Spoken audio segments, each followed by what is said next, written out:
On the morning of June 12, 2004, Emily Carter finished a grueling night shift at Dallas General Hospital. It was just after 4 a.m. when she walked out of the emergency wing carrying her bag, heading to her car parked in the staff lot. Security cameras captured her leaving the building. That was the last clear image anyone would ever see of her alive.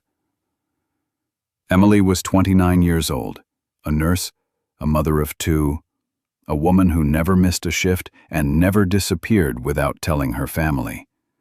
Her routine was set: drive home, relieve the babysitter, and be there when her children woke up. But on that night, she never came home. By 6 a.m., her husband, David, began calling. No answer. At 8 a.m., the babysitter said Emily still hadn't arrived. Hours passed. Concern turned to alarm. By that afternoon, her silver Honda Civic was found abandoned less than 2 miles from the hospital. The driver's door was unlocked. Her bag and keys were still inside. But Emily was gone. Police launched a search that stretched across Dallas: helicopters, dogs, volunteers. Nothing. No signs of a struggle, no witnesses who saw her taken. Investigators faced the most unsettling kind of case: a woman vanishing from the heart of a city right after leaving work, with no trace to follow. At first, theories swirled: a random abduction, a domestic dispute. Maybe she left on her own. But whispers began inside the hospital. Emily had raised questions about missing painkillers, suspicious orders, and staff behavior. She was planning to file a report. What began as a missing persons case would slowly unravel into something darker: a conspiracy that reached inside the very hospital where Emily had worked and trusted until her final shift. If stories like Emily Carter's matter to you, help us keep them alive. Hit the like button, subscribe, and share this video so more people hear her name. The more voices join in, the harder it is for cases like this to be forgotten. Emily Carter was born in 1975 in Dallas, Texas. She grew up as the only child in a working-class family. From a young age, teachers described her as disciplined and determined. She was focused, reliable, and always willing to help others. By the time she was in high school, Emily had already decided on her path. She wanted to be a nurse. In 1997, she graduated from the University of Texas with a degree in nursing. That same year, she joined Dallas General Hospital. At first, she worked in internal medicine, but after 2 years, she transferred to the emergency department. It was there that Emily found her calling. Emergency medicine was demanding, chaotic, and relentless. Yet she thrived. Colleagues remembered her as the nurse who never shied away from difficult cases. When ambulances arrived with accident victims or overdose patients, Emily was often the first one at the bedside. By 2004, Emily had spent 7 years in the ER. She had built a reputation as a dedicated, dependable nurse. Hospital administrators gave her commendations for professionalism. Patients remembered her kindness. Her supervisors valued her accuracy with records and her ability to handle pressure. She was never late to a shift, never left early, and often volunteered to stay longer when the ER was short-staffed. Outside the hospital, Emily's life was rooted in family. She had married David Carter, a construction engineer. Together, they built a modest but happy life in suburban Dallas. They had 2 children, Emma, 6 years old, and Noah, 3. Neighbors often saw Emily pushing a stroller in the evenings or walking Emma to school before heading to work. Friends described her simply, a nurse at the hospital and a mom at home. Emily balanced her two roles with discipline. At home, she was a mother who read bedtime stories and packed lunches. At work, she was a nurse who fought to save lives in the most critical moments. She kept her work and family separate, but both worlds knew her as reliable and steady. Colleagues described Emily as energetic, approachable, and detail-oriented. She wrote everything down, from patient notes to shift obs. These suspicions led to tension. Emily had occasional arguments with senior staff, including Dr. Robert Lang, a respected anesthesiologist, and Helen Moore, the head nurse. Emily didn't accuse anyone directly, but she made it clear she wouldn't ignore what she saw. Karen Lewis, a younger nurse who often worked the same shifts, later recalled, "She told me, 'I can't let this go. I have to report it.' That statement would later prove critical. It showed Emily wasn't just suspicious, she was preparing to act." By the spring of 2004, Emily had quietly made copies of internal reports. Investigators would later believe she was building evidence to present to hospital administrators. Those documents, if revealed, could have exposed a scheme of drug diversion worth thousands of dollars. At the time, no one outside her closest circle knew how far she had gone. But within the hospital, tension grew. Lang and Moore both had the authority to influence shifts, assign duties, and control access to records. They were aware Emily was paying close attention. She had become a risk. Despite this, Emily continued her routine. She cared for patients, logged her hours, and returned home to her children each morning after the night shift. To her family, she never mentioned specific names or threats. But her husband David later recalled she seemed uneasy in the weeks before she vanished. Not frightened, but restless, like she was carrying something heavy that she couldn't talk about. Outside the hospital, Emily remained active in her community. She volunteered at local health fairs and school events. Neighbors remembered her as someone who rarely complained, even when balancing work, children, and long hours. She kept her concerns to herself, but it was clear she was juggling more than most. By the summer of 2004, Emily was 29 years old. She had a steady career, a young family, and a reputation for integrity. But she also had enemies. She had noticed things she wasn't supposed to notice. She had spoken words she wasn't supposed to say. Her decision to report irregularities had put her in the middle of something larger than herself. On the surface, when she walked out of the hospital in the early morning hours of June 2004, Emily had no idea it would be her final shift. She had just finished another long night, ready to go home, ready to see her family. But the decisions she had made inside the hospital, the evidence she had gathered, and the risks she had taken would not let her walk away. Her disappearance would not just be the story of a young nurse who never made it home. It would be the story of what happens when someone tries to expose the truth, and the lengths others will go to keep it buried. June 12th, 2004. It was a quiet Saturday morning in Dallas. For most of the city, the night had ended hours earlier. But inside Dallas General Hospital, Emily Carter had just finished another long overnight shift. 3:50 a.m. Emily walked out the hospital's main entrance. Security cameras captured her leaving through the glass doors, still in her navy blue scrubs, carrying her work bag. She looked tired, as anyone would after 12 hours in the emergency room. But there was nothing unusual in her appearance.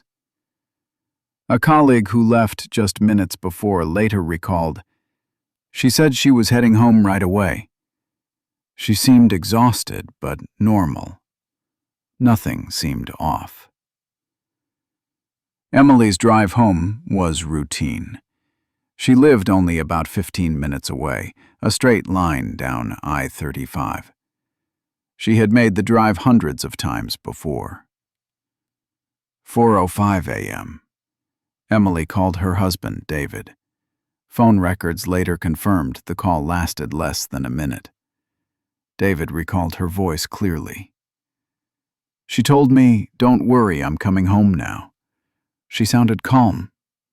Nothing in her tone suggested fear or stress." That was the last time anyone heard from Emily Carter alive. 4:20 a.m. A traffic camera positioned over I-35 captured a silver Honda Civic heading south.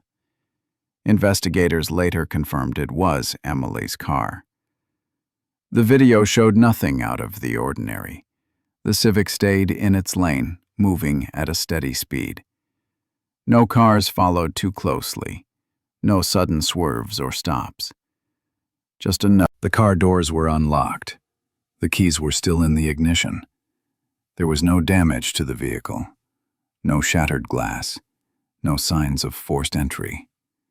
No blood. No torn clothing. No clear struggle. Just a car left running on the side of the highway with all of Emily's belongings inside, except the one item investigators knew could hold answers: her phone. It was as if Emily had stepped out for a moment and vanished. For detectives, the timeline was painfully narrow. Emily left the hospital at 3 a.m. She called her husband at 4:05. Her car was seen on camera at 4:20.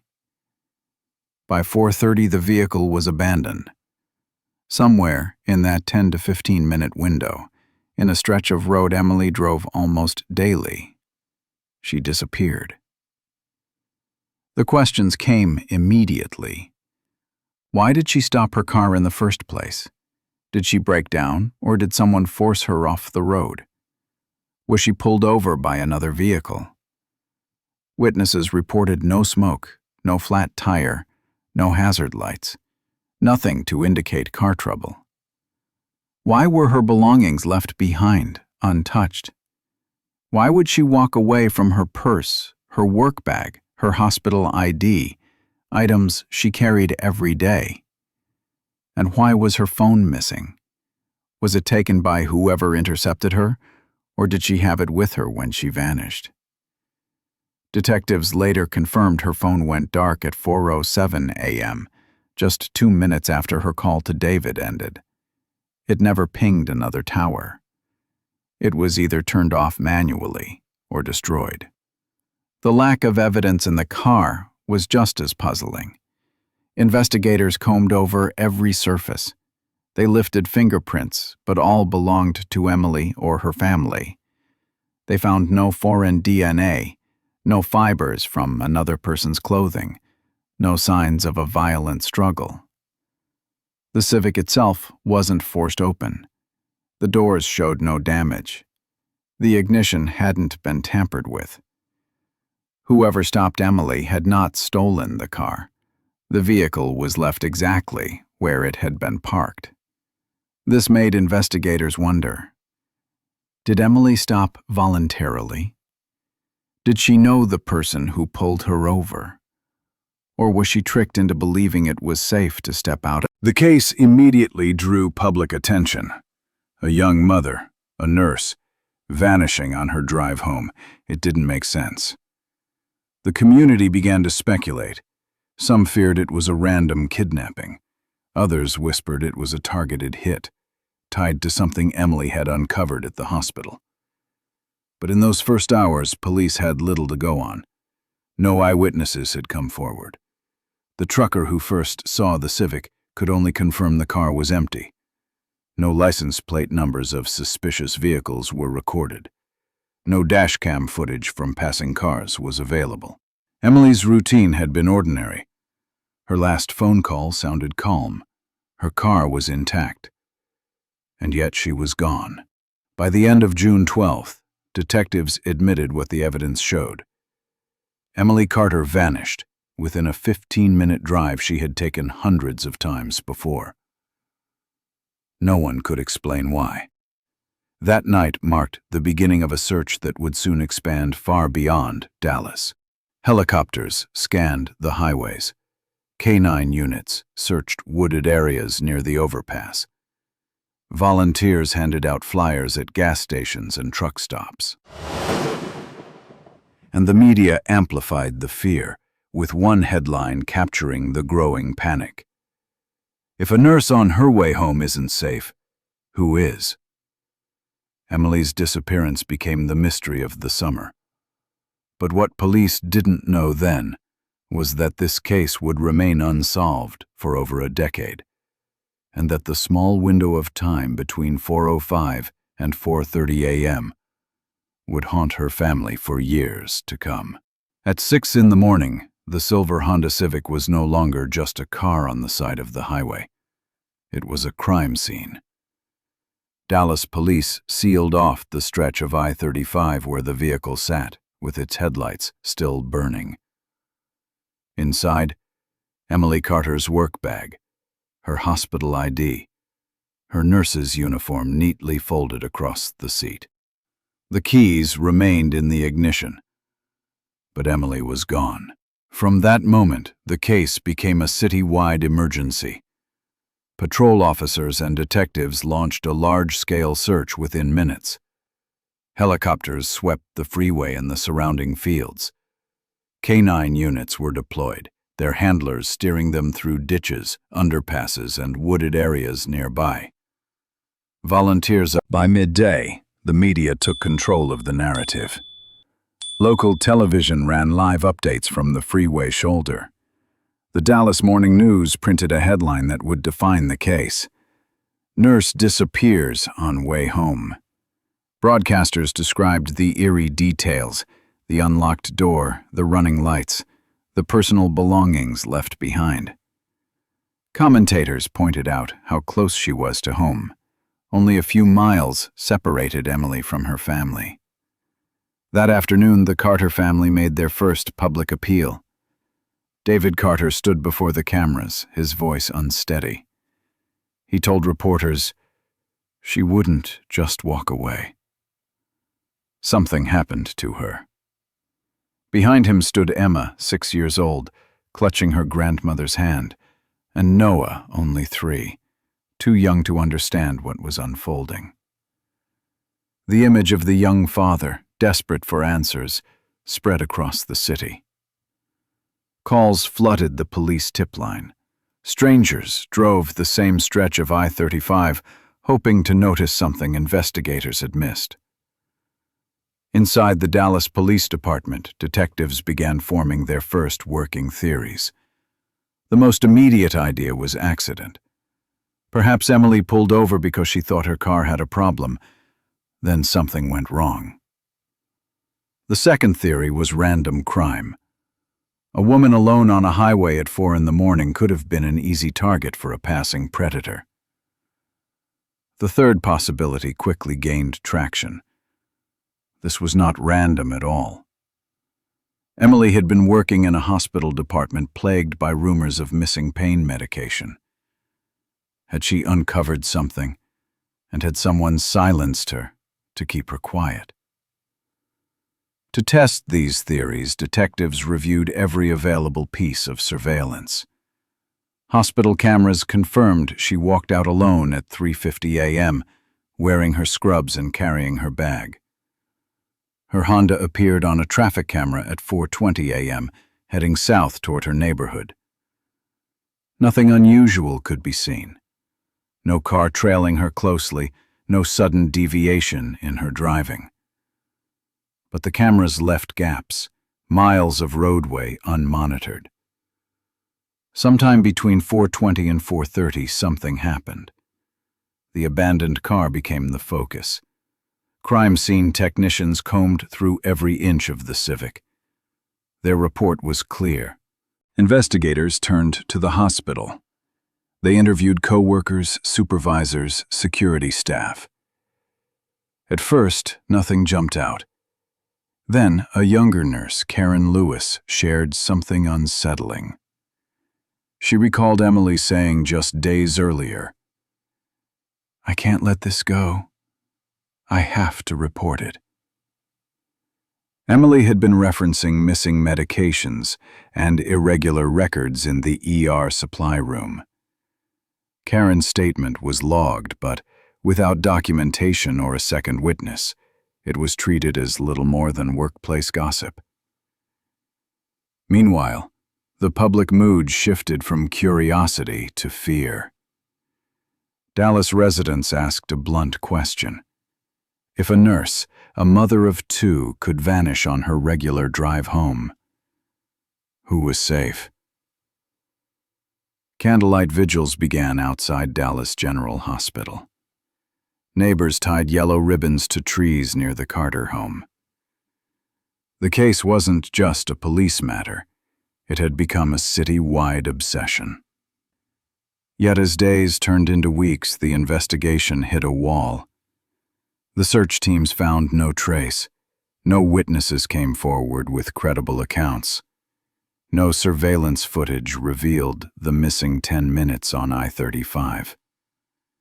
Detectives reviewed registered sex offenders, parolees, and suspects from recent violent cases. Nothing connected back to Emily. 72 hours after the disappearance, investigators admitted the obvious. They had no leads. Publicly, the department urged patience, assuring reporters the case was still top priority. Privately, officers described their frustration. One detective later recalled, "It was like chasing smoke. We had a car, we had a family, but we had no scene, no suspect, no clue what happened in that gap of time." By the third week, the story began to fade from headlines. Media attention shifted to other crimes and breaking news. The Carters, however, refused to let the case disappear. David appeared on television again, insisting, "Emily was on her way home. She called me. Something stopped her." He pushed for updates, calling the station nearly every day. Behind the scenes, detectives revisited the fibers found in the Civic. By the 6-month mark, the official stance shifted.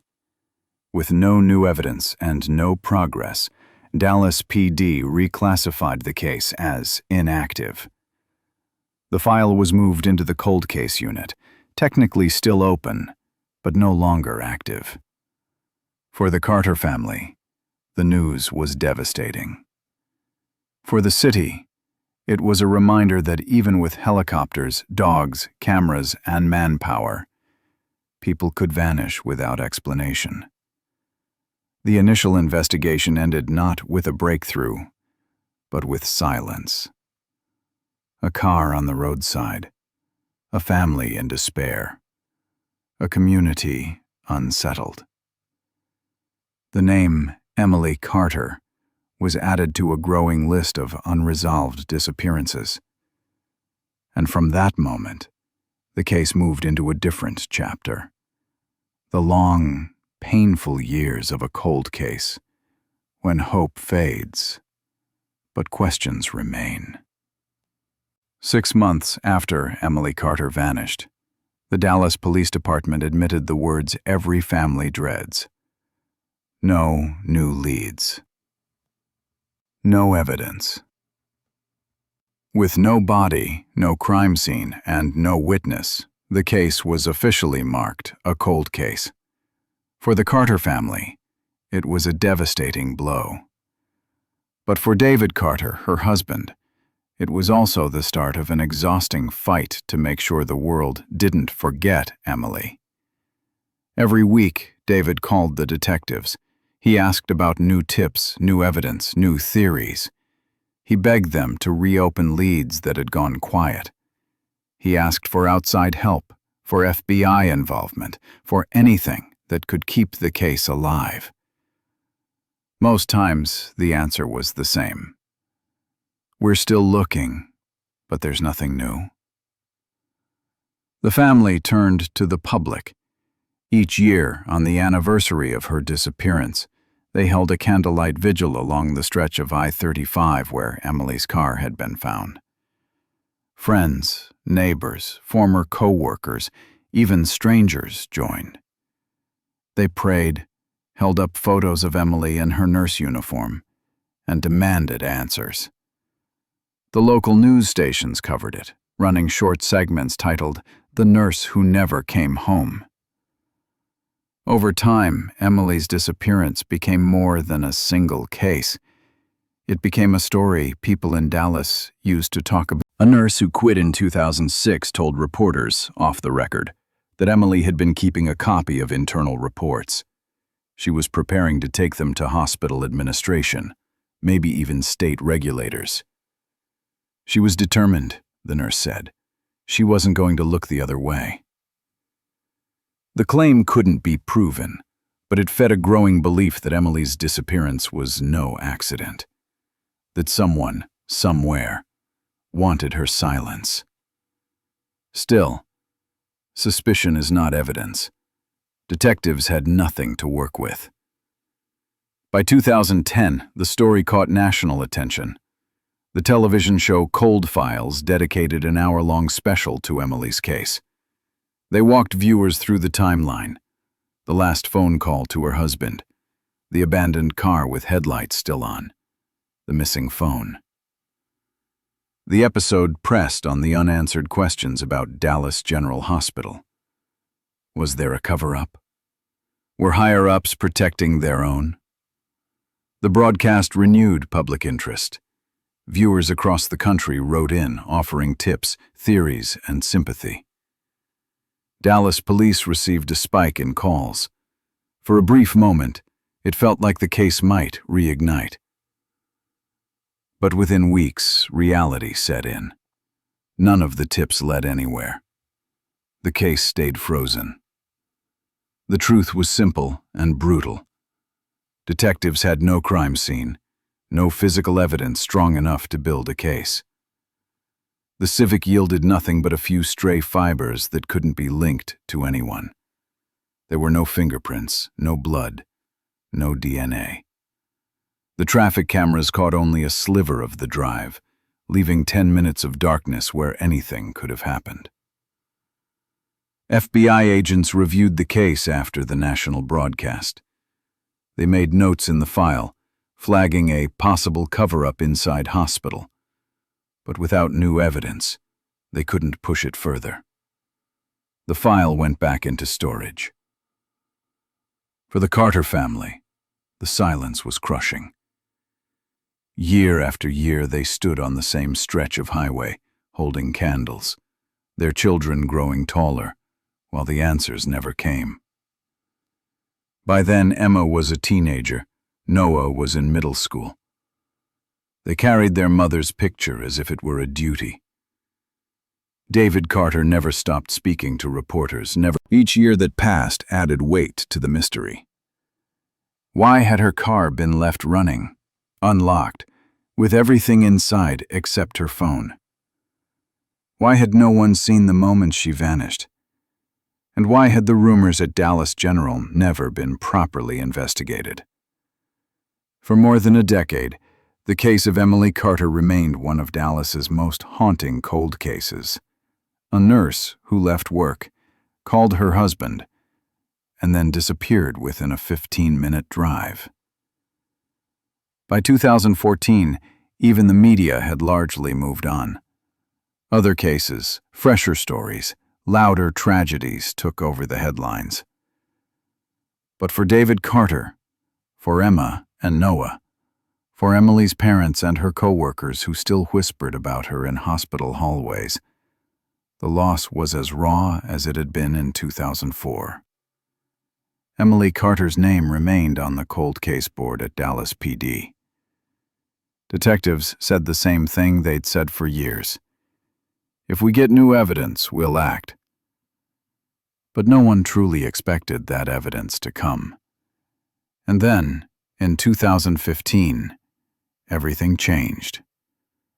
A retired anesthesiologist was arrested in Dallas for selling controlled substances. His name was Robert Lang. He had once worked at Dallas General Hospital. He had worked alongside Emily Carter. In custody, facing years in prison, he spoke the words investigators had waited more than a decade to hear. Emily knew she was a threat. That single confession cracked the case wide open. For the Carter family, it was the first real movement in 11 years. For the public, it was a reminder that even long-buried truths have a way of surfacing. Part 6 would uncover how that confession led investigators to the ground where Emily's remains were buried, and how it finally forced Dallas to confront the dark secret it had ignored for more than a decade. In 2015, 11 years after Emily Carter vanished, the case took an unexpected turn. Robert Lang, a retired anesthesiologist who had once worked alongside Emily at Dallas General Hospital, was arrested by Dallas police and the DEA. He was charged with trafficking prescription painkillers, morphine, oxycodone. He explained that in the months before her disappearance, Emily had discovered irregularities in the hospital's records. Painkillers were disappearing from inventory, and the numbers didn't match the official logs. She had taken copies of internal reports and told at least one coworker she planned to file a complaint with hospital administrators. Lang admitted that he, along with a small group of staff, was directly involved in siphoning those drugs. And Emily, he said, was on the verge of exposing them. According to Lang, the decision was made quickly. They couldn't allow her to speak out. She had become a liability. In his words, "We had to stop her. If she reported us, we were finished." For investigators, this was the first solid lead in more than a decade. But it wasn't just a vague confession. Lang provided details, specifics that matched pieces of evidence long buried in the cold case files. He described the night of June 12, 2004 in exact terms. Emily ended her shift just before 4 in the morning. She walked out of the hospital alone, wearing her scrubs, carrying her bag. Minutes later, she drove her silver Honda Civic toward home. Lang claimed that a black SUV waited near an intersection just blocks away. Inside the vehicle were Carl Jenkins, the night security guard, and Helen Moore, the head nurse on duty. As Emily slowed to make a turn, the SUV pulled in front of her car, blocking the road. Jenkins dragged her from the driver's seat, while Moore stood by to ensure it went smoothly. Emily was forced into the SUV. Her Civic was left behind to be discovered later, staged to look like a mystery with no clear answers. The description aligned with what investigators had puzzled over for years: a car abandoned on the shoulder of I-35, headlights still burning, doors unlocked, personal belongings untouched. No sign of a struggle, no evidence of a crash. It had looked deliberate, but no one could ever explain how or why. Lang told investigators that after forcing Emily into the SUV, the group drove her south of the city to a remote property. He called it a drop site, a piece of land where stolen drugs were sometimes exchanged with local cartel distributors. There, Emily was silenced. He didn't go into graphic detail, but forensic teams began digging. After hours of work, they uncovered human remains. Alongside the bones was a silver bracelet, tarnished, but still intact. On its surface, one word was engraved: Emily. The discovery hit everyone on scene with force.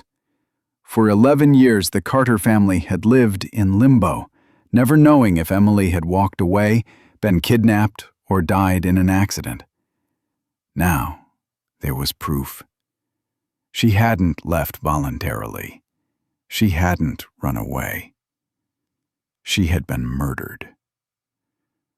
The remains were sent for testing. Weeks later, the DNA results came back. It was Emily Carter. After more than a decade, the mystery of her disappearance was solved. The evidence, combined with Lang's confession, reshaped the entire case. Detectives reviewed the old files and realized several overlooked details now made sense. Back in 2004, fibers had been recovered from Emily's car. At the time, they were cataloged but not identified. Now, they were compared against uniforms once worn by hospital security staff. The match was clear. The fibers belonged to clothing consistent with Carl Jenkins, the night guard who had been working the evening of Emily's disappearance. Traffic cameras had shown Emily's Civic driving normally down I-35 at 4:20 a.m., but there was a 10-minute gap before the car was spotted abandoned. That gap, investigators now understood, was when the SUV intercepted her and removed her from the vehicle. Witness interviews from years earlier were also re-examined.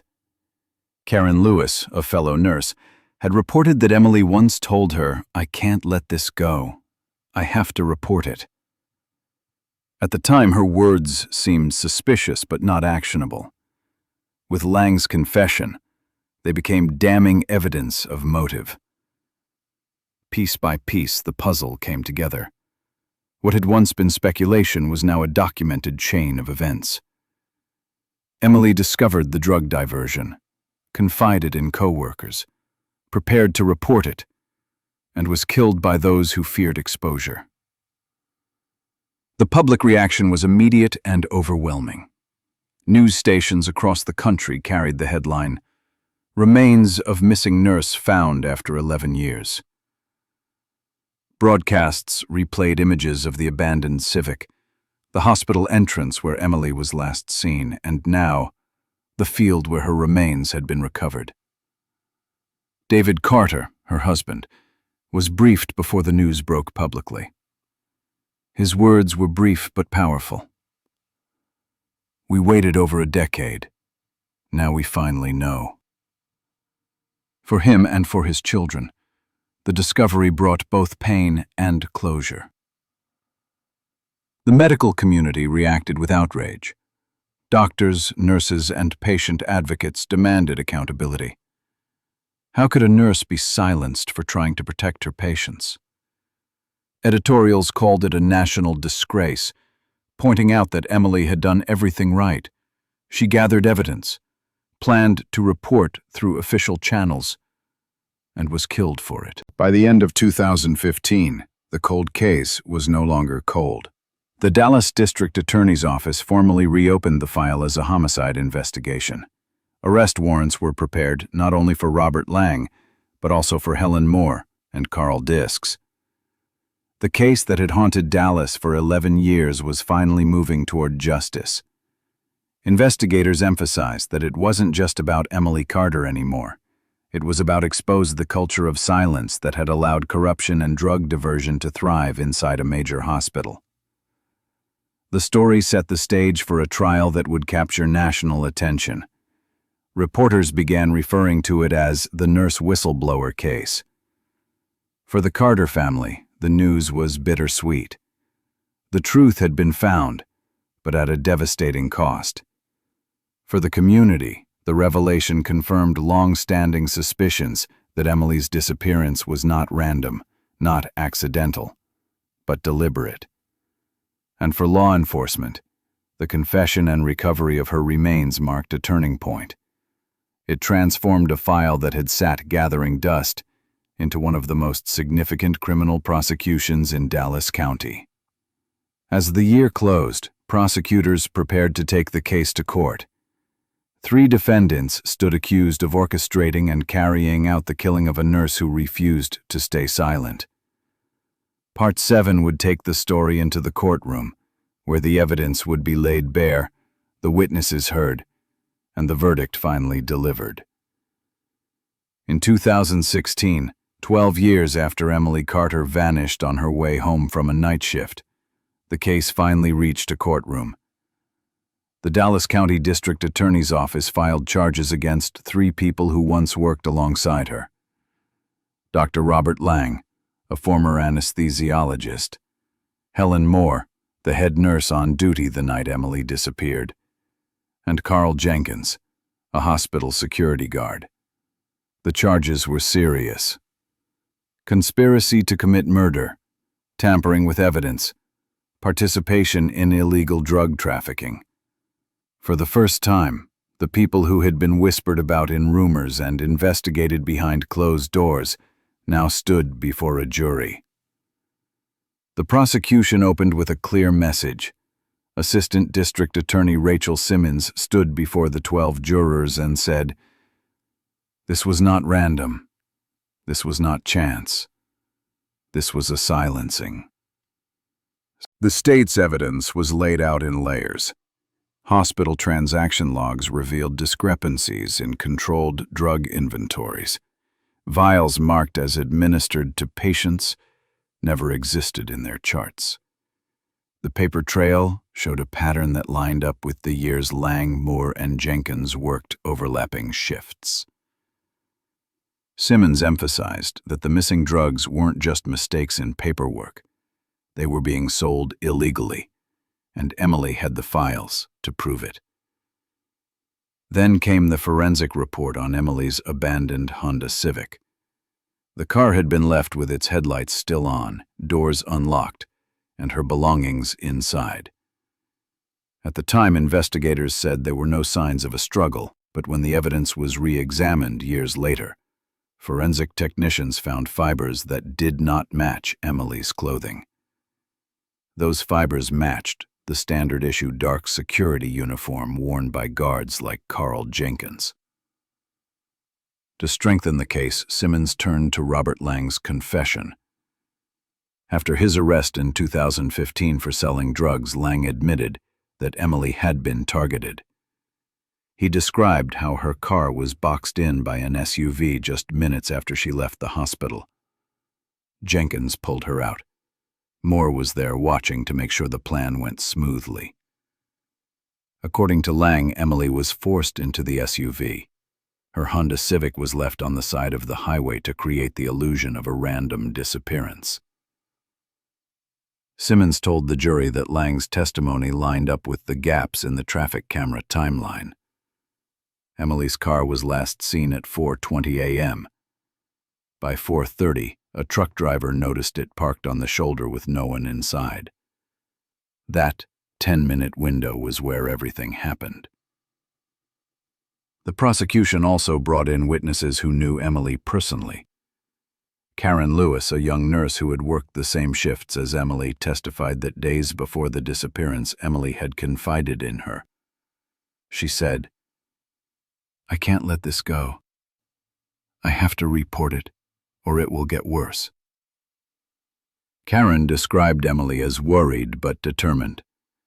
For the prosecution, it was proof that Emily's silence had become a threat to those running the drug scheme. Investigators walked the jury through the discovery of Emily's remains. After Lang's confession, police searched the rural property he identified. The defense knew they faced an uphill battle, but they tried to dismantle the state's case piece by piece. Defense attorney Mark Wallace, representing Helen Moore, stood and told the jury that Robert Lang's testimony was the desperate attempt of a man caught in his own crimes. "He is lying to save himself," Wallace said. "There is no direct witness who saw my client harm Emily Carter." No camera, no fingerprint, no blood. Only the words of a man who wants a lighter sentence. Wallace pointed out that no forensic evidence directly tied Moore to the burial site. No DNA, no personal belongings, nothing physical beyond Lang's accusations. He told jurors that convicting someone on such shaky ground would be a miscarriage of justice. For Carl Jenkins, the defense argued that the fiber evidence could have been contamination. They said the fibers found in Emily's car might have come from any number of security guards who walked through the hospital parking lot. The lawyers stressed that Jenkins had no history of violence, no motive beyond being a low-level guard doing his job. They attacked the timeline as well. 10 minutes, Wallace argued, was too short to pull off a kidnapping, stage a car scene, and disappear without a trace. He asked jurors, "Is it possible that Robert Lang exaggerated or even invented details?" Of course, he had everything to gain. The trial stretched on for weeks. Witness after witness took the stand. The jury listened to recordings of Lang's interviews with investigators. They studied hospital charts showing unexplained gaps in painkiller supplies. They saw aerial photos of the burial site. They watched David Carter, Emily's husband, take the stand. His voice shook as he described the last phone call he received from his wife at 4:05 that morning.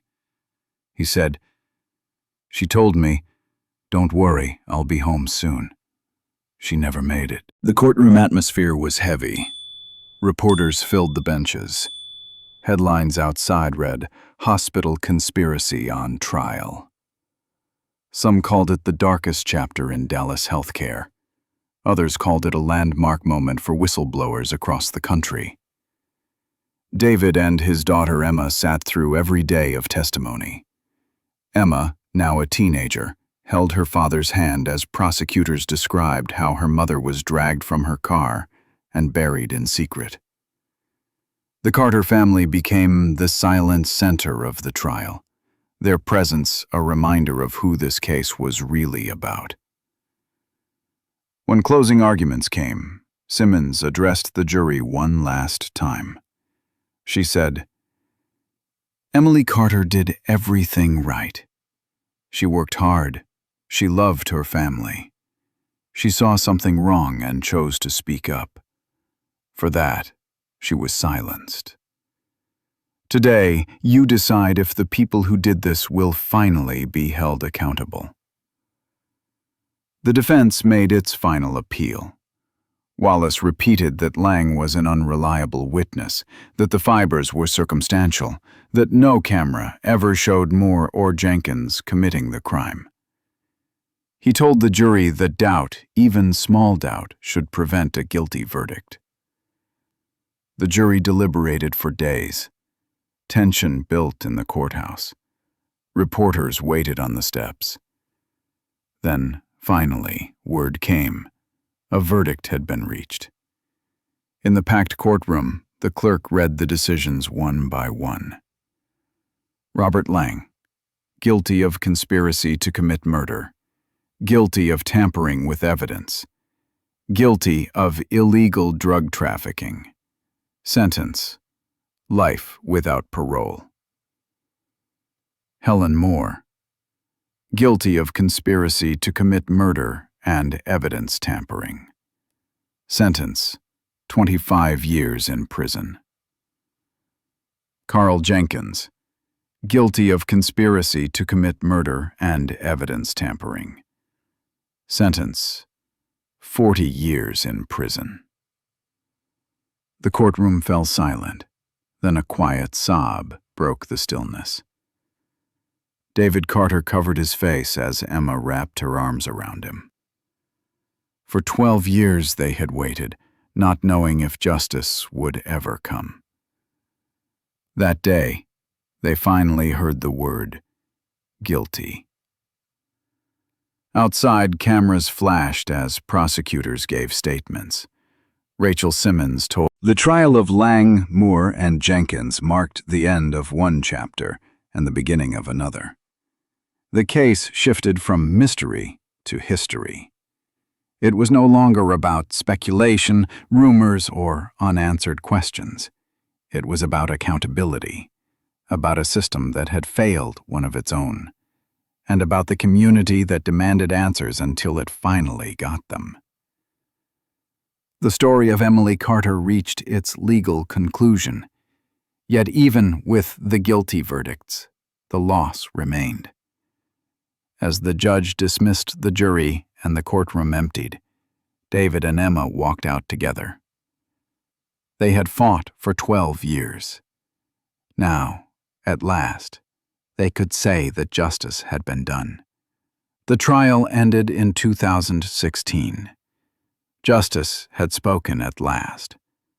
But for the Carter family, the story was far from over. After more than a decade of searching, waiting, and holding on to fading hope, they finally faced the moment they had both longed for and dreaded: the day they buried Emily.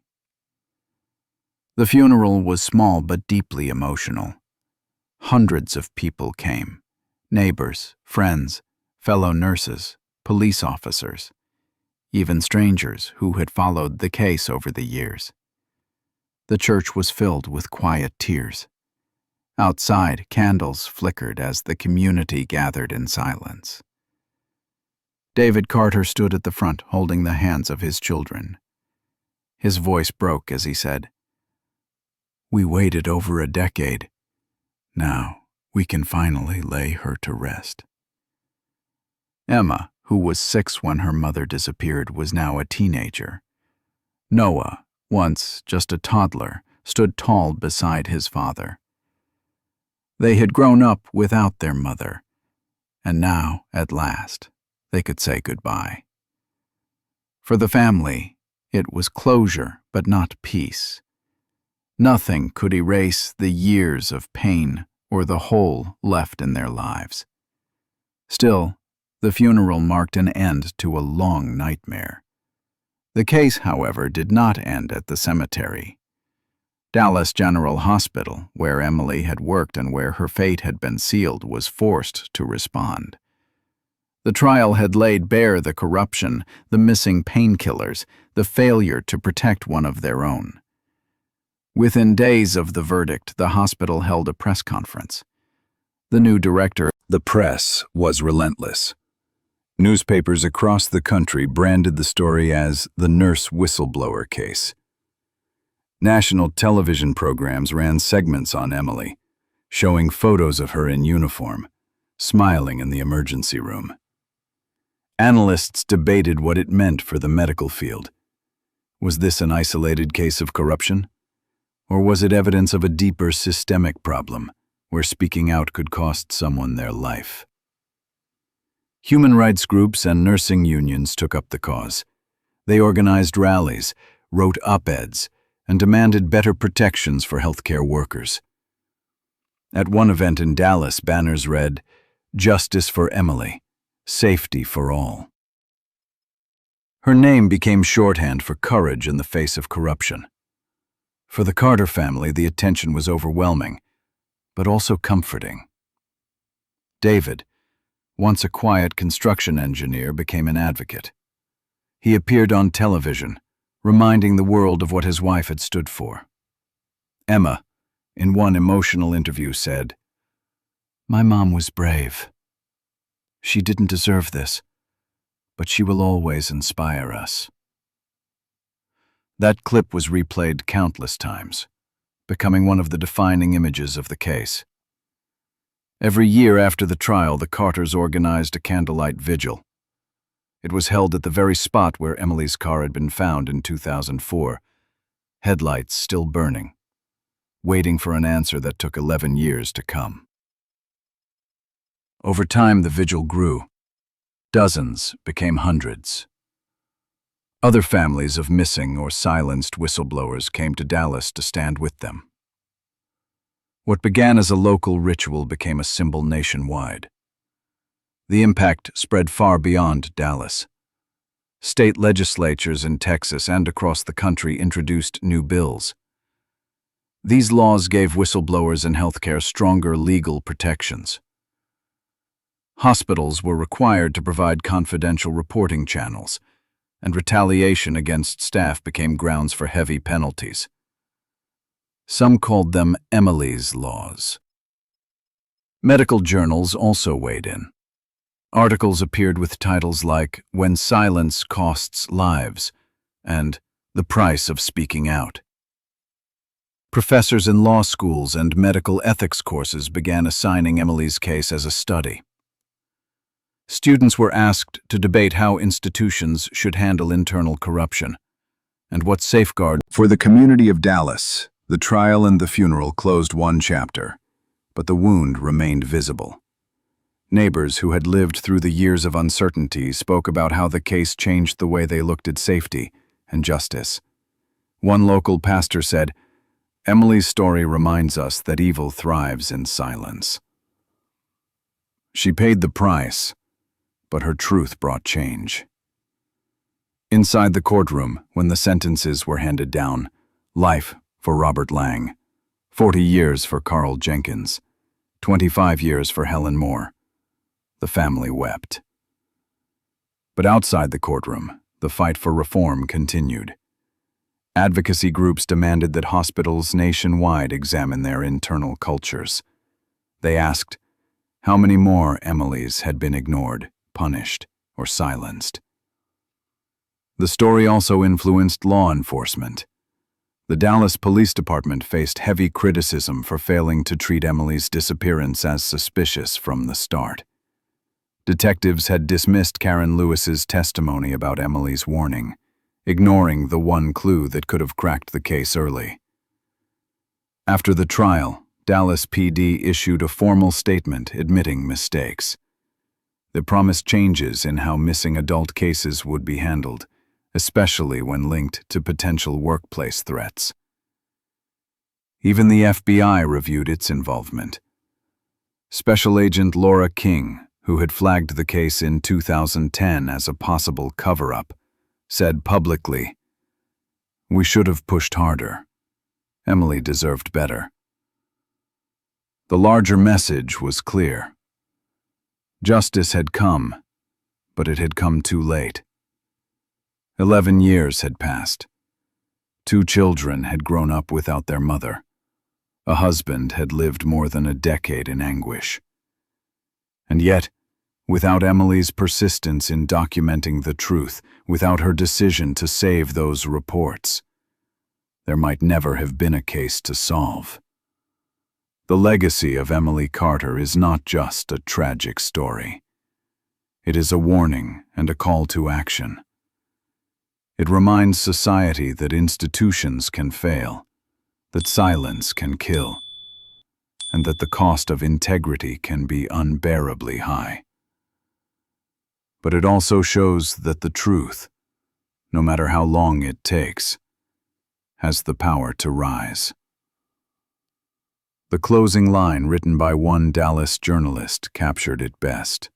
If you believe stories like Emily's should never be forgotten, help us keep her memory alive.